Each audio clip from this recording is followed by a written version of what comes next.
네, 지난 5월 삼척에서 발생한 소방관 순직 사고와 관련해 함께 해양 정화 활동에 나섰던 팀원들이 징계 위기에 처했다는 소식을 전해드린 바 있습니다.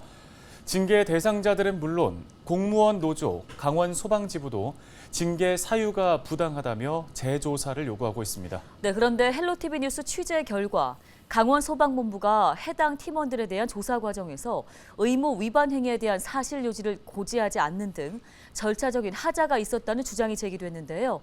정승환 기자가 단독 보도합니다. 강원특별자치도 소방본부는 지난달 15일 삼척소방서 119 구조대 소속 직원 A씨에게 출석 요구서를 통지했습니다. A씨의 국가공무원법 위반 행위에 대한 사실관계를 확인하기 위해서입니다.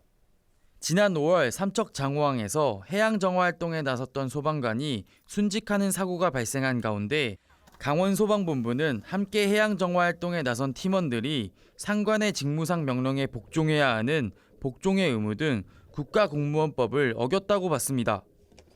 반면 A씨는 조사 과정에서 절차적 문제를 지적하고 있습니다. 강원소방본부가 출석 요구 통지 당시 의무 위반 행위 사실을 정확히 제시하지 않아 정당한 방어권을 행사하지 못했다는 겁니다. 위반 사항이 무엇이 위반이다라고 하면 그러면 거기에 대한 설명 자료를 저희가 준비를 해서 뭐 이게 부족했고 이건 인정하고 이건 아닙니다라고 할 건데 그냥 이렇게 법 위반만 딱 놓고 설명 자료를 갖고 와라고 하니까 설명 자료를 준비할 수가 없는 거예요. 소방감찰 규정에 따르면 감찰관은 조사 전 조사 대상자에게 의무 위반 행위 사실의 주요 내용을 고지하도록 규정하고 있습니다. 상위법인 행정절차법에도 청문 전 당사자에게 처분하려는 원인이 되는 사실과 내용, 법적 근거는 무엇인지 통지하도록 하고 있습니다.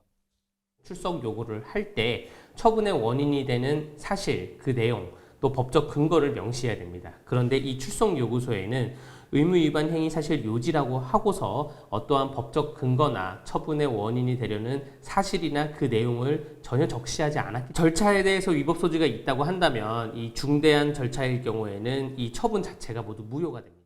조사 공정성에 대해서도 의문을 제기합니다. A씨는 앞서 다른 감사건으로 감찰관 B씨 등의 부정행위에 대한 민원을 제기했는데 이번 조사에서 B씨가 조사관으로 참여했기 때문입니다. 공정성을 해쳤을 우려가 있다는 건데 강원소방본부가 감찰 규정상 회피 규정을 어겼다고 주장하고 있습니다. 관련 규정에 따르면 감찰관이 비위 행위로 조사 대상이 됐을 경우 그리고 직무 수행에 있어 공정성을 잃을 염려가 있을 경우 감찰 직무를 회피할 수 있도록 하고 있습니다.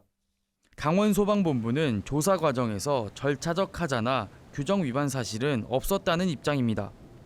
출석 요구서 통지 전 사전 안내를 통해 관련 내용을 충분히 인지할 수 있었다는 겁니다. 언제 출석이 가능하신지, 어느 때까지 귀찮으신지를 저희가 사전에 이제 유선으로 확인을 합니다. 그때도 이제 본인이 뭐 때문에 이게 조사가 더 강하게 되는지를 알 수 있고요. 회피 의무를 위반했다는 A씨의 주장에 대해서도 반박했습니다. 조사했던 게 문제가 없었다고 보는 거죠. 그러니까 회피할 이유가 없는 거죠. 지난 5월 삼척 장호항에서 해양 정화 활동에 나섰다가 징계 대상이 된 팀원들은 모두 4명입니다. 해당 팀원들에 대한 징계 사유가 부당하다는 지적과 함께 절차적 하자 문제까지 제기된 상황. 전국 공무원 노조 강원소방지부는 강원소방본부에 오는 28일까지 재조사 요구에 대한 수용 여부를 밝히라고 요구했습니다. 헬로티비 뉴스 정승환입니다.